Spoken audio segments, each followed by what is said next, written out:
Welcome to Seminar 7 in the Nesting Pair series. In this seminar, we're going to be looking at splinter bids and we're going to be revisiting our Bergen razors. So what is a splinter bid? A splinter is an artificial bid and it's a way of showing a void or a singleton in a suit. And you show it by making a double jump shift response. Here are some examples of what a splinter bid will look like on the bidding sheet. 1 heart, 4 clubs. A double jump shift means your partner's showing you a void or singleton in clubs. 1 spade, 4 diamonds.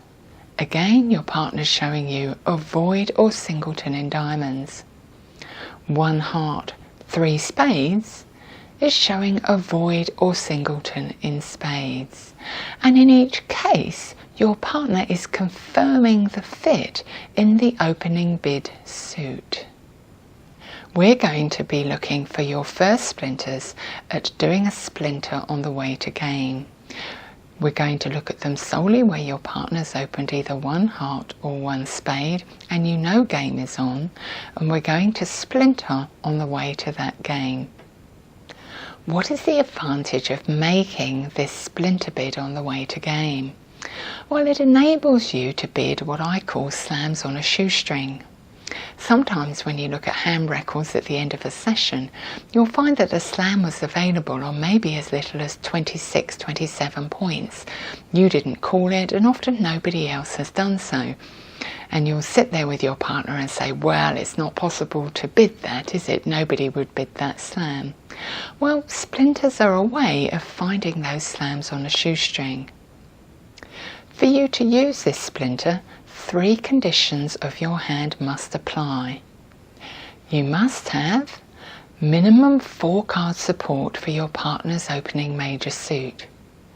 You must have 10 to 13 high card points, and you must hold a singleton or void. You're going to show your shortage on the way to game. Have a look at a splinter bid in action. Here, your partner opens the bidding 1 spade. You've got 4 card spade support and you're always going to game on this hand. But you can splinter on the way to game and explain to your partner more about your hand. Here, you'll bid 4 diamonds, that double jump shift, showing your partner that you've got 4 card spade support between 10 and 13 high card points, and that you have a singleton or void in the diamond suit. Your partner can then decide what to do from there, and here they're going to bid game 4 spades. We're going to look at a series of hands in which you're posed a question, so you may want to have the remote nearby so that you can pause the recording to think about your answers. Have a look at this hand. Your partner has opened the bidding 1 heart. What's your response? Well, here you have between 10 and 13 high card points. You've got a minimum of 4 card support for your partner's hearts, and you have a singleton or void in the diamond suit, so you will bid 4 diamonds, a splinter bid. On this hand, your partner has opened the bidding 1 heart. What's your response going to be here?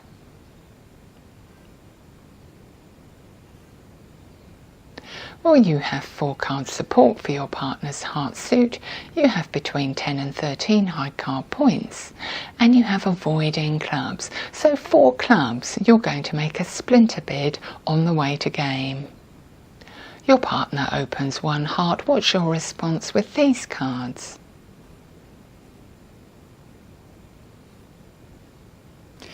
The correct answer is 1 spade as a forcing bid to see your partner's rebid, or 2 spades as an Aussie Bergen raise, depending on your methods. Why are you not making a splinter bid here? Well, you don't meet all of the criteria, do you? You do have the correct point count and you have got a singleton in diamonds, but you don't have 4 card support for your partner's opening 1 heart bid. Here your partner's opened 1 heart. What will you respond with these cards? Well, here you're not able to make that splinter bid in diamonds. Why not? Because out of the criteria, you have got 4 or more hearts to support your partner, and you have got a void, but you haven't got the necessary high card point count of 10 to 13. Your bid here is 4 hearts, jump straight to game, saying to your partner, well, I think we can scrape game, I'm not looking for anything past game. How do shortages work?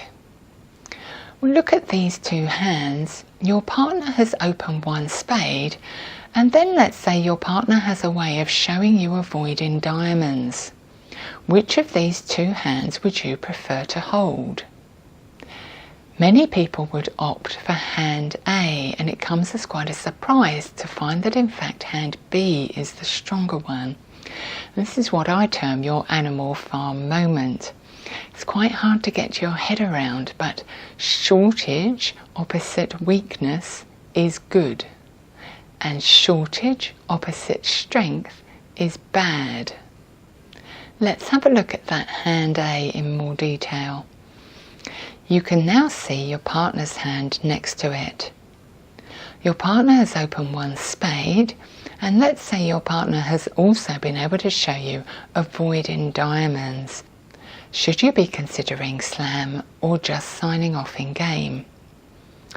Look at your hand. You have 2 heart losers and 2 club losers. Your diamonds are not going to help you get rid of those losers. And if you bid a slam, you're going to go light. Now look at the situation with hand B. All of your points are working for you. You don't need points in the suit in which your partner has splintered, because the strength there is your shortage. So having rubbish opposite that shortage is very valuable. With hand B, you have just 1 loser in clubs once trumps are drawn and the hearts have been played. This is a slam hand. The weakness is opposite the shortage, and that's when to explore a slam on a shoestring. So the essence of the splinter bid is that opposite that shortage, you need all of your points working for you. You don't want any wasted in the short suit. This might take a while to get your head around, but trust me, it works. So now when your partner uses a splinter bid, you're going to need to reevaluate your hand. Your hand is going to be worth less points depending upon where your points are situated. If you hold an ace in the shortage, that's now only going to count for 2 high card points instead of 4. Any other honours in that short suit are going to have 0 value.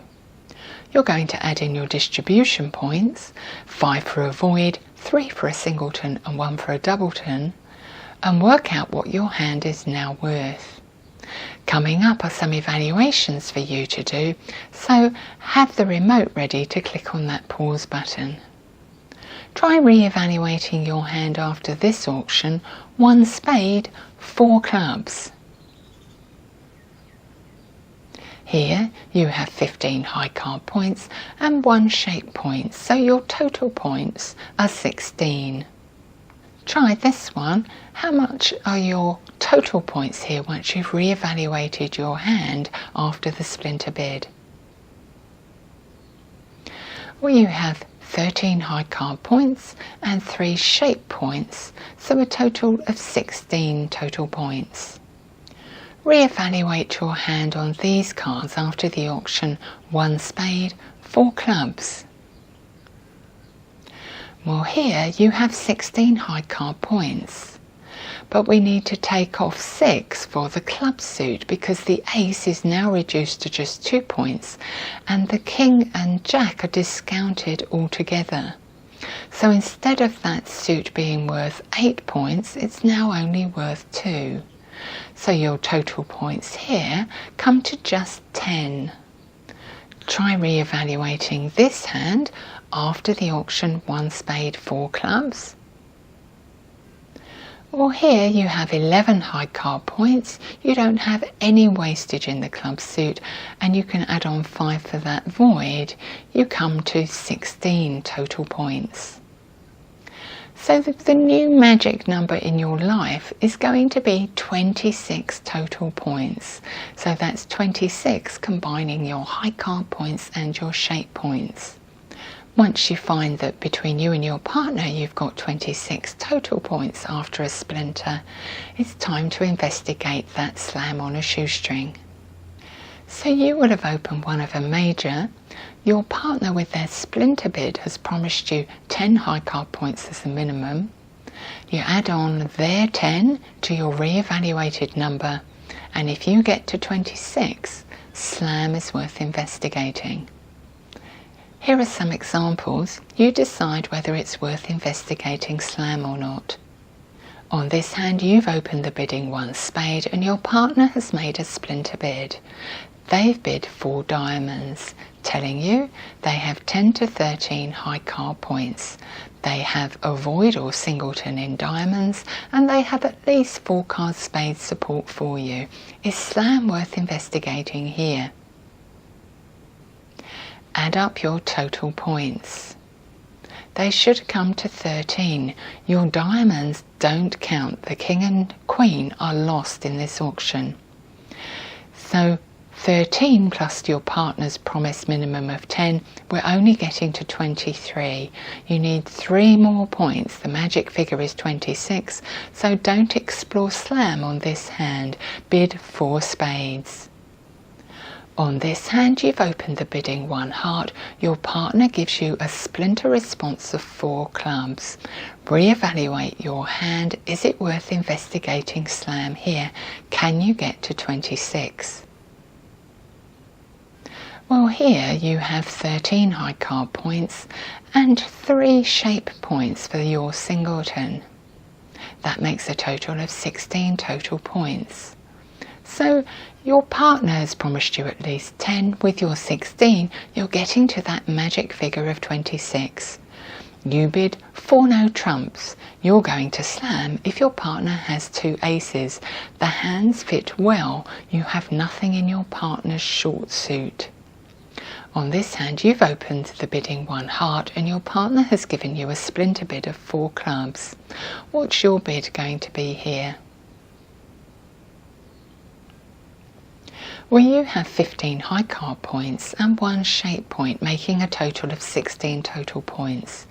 You've got nothing lost in the club suit, and your partner has just promised you at least 10 high card points. 10 and 16 comes to 26, that magic number.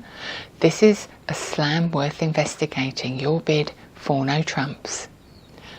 You open the bidding on this hand 1 heart. Your partner responds 4 clubs, a splinter bid. Is this hand worth investigating slam on? What's your bid?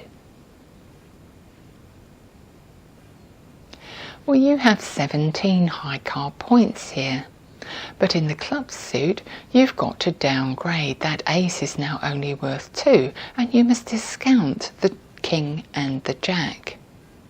That brings you down to 12 high card points and you have no shape points. You can't count that queen twice. With 12 and your partner's promised 10, you don't get to 26. So you wouldn't investigate slam on this hand, simply bid game 4 hearts.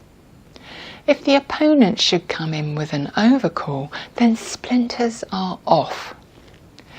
And the very first time you use a splinter bid, you can guarantee that your partner won't spot it. You'll be in a 3-1 fit and life will be extremely difficult, but it's a learning curve and your partner will remember it next time. Remember to be very patient because the chances are you're going to forget next time around. We're next going to have a look at those Bergen raises again. If you remember, we learned the first time about how to show an 8 card fit and a 9 card fit when your partner had opened a major suit. So we looked at these bids, and 1 heart, 2 no trumps was the strong response, showing 13 plus points and 4 or more card support. And it's that strong bid that we're going to progress and work on in this seminar. The rebids we looked at in our earlier seminar after a 2 no trump strong response were bidding at the 4 level, showing a new suit and 6-5 shape, bidding 3 of the agreed suit, showing 17 plus points, bidding 3 no trumps, showing 15 to 16 points, and bidding 4 of the agreed suit, showing a minimal opener. We're now going to learn how to show shortages to your partner after that 2 no trump bid comes in. And a new suit bid at the 3 level will now show a splinter bid, either a void or singleton in the suit that has been bid. You must alert this bid because it's an artificial bid showing a shortage and not a genuine suit. Here's an example. Here you've opened the bidding 1 heart and your partner responds 2 no trump. You now bid 3 clubs, which must be alerted. Hearts is the agreed trump suit, and the 3 club bid by you is showing a shortage, so you're telling your partner that you've got either a void or a singleton. Your partner can now reevaluate their hand, and that 26 total points magic number comes back into play when looking for a slam. Let's have a look at this bidding sequence in action. On North's hand, North opens the bidding 1 heart. South responds 2 no trumps. North is now able to make that splinter bid and bids 3 clubs. South now re-evaluates their hand. They have 14 high card points, but the shortage is in clubs. So ignore the clubs and deduct 5. Now the hand is only worth 9 high card points and 1 shape point, making a total of 10. Your partner has promised you an opening hand, so presume your partner has 12. 12 plus your re-evaluated 10, you're not getting close to that 26 total points. So simply sign off in game and bid 4 hearts. If your partner has a strong hand, they can still continue and ask about slam themselves using keycard, but what your partner knows is that the club shortage is not helping your hand. Have a look at some more examples. In this one, your partner has opened the bidding 1 heart. You've responded 2 no trumps, and your partner has given a rebid of 3 clubs, showing a shortage in clubs. Is slam worth investigating here?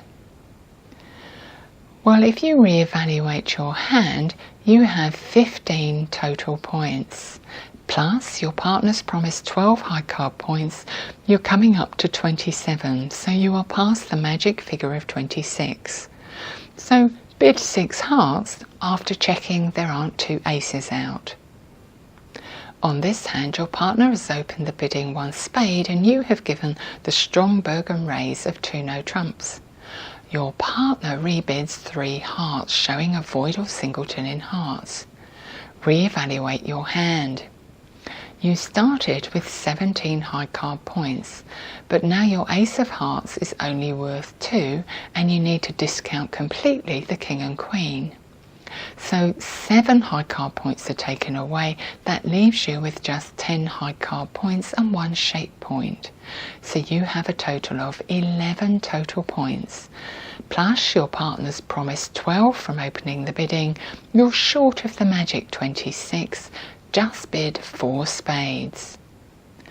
On this hand, your partner's opened the bidding 1 spade and you bid 2 no trumps.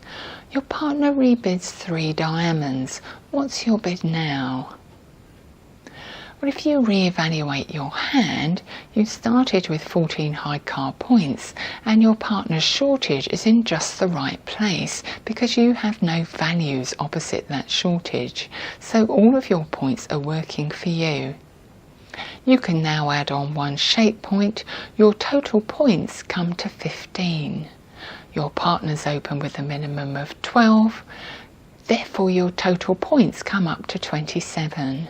You've already got 3 aces. Don't dally. Bid 6 spades. Here, your partner's opened the bidding 1 spade and you've bid 2 no trumps. Your partner now rebids 3 diamonds. What's your bid? Well, you've started with 17 high card points and you now need to reevaluate. Your diamond suit is no longer worth 7 high card points, it's only worth 2. Your total points now only come to 12. 12 plus your partner's promised 12, 24. We're short of the magic 26. Therefore, you should only be bidding to game. Bid 4 spades.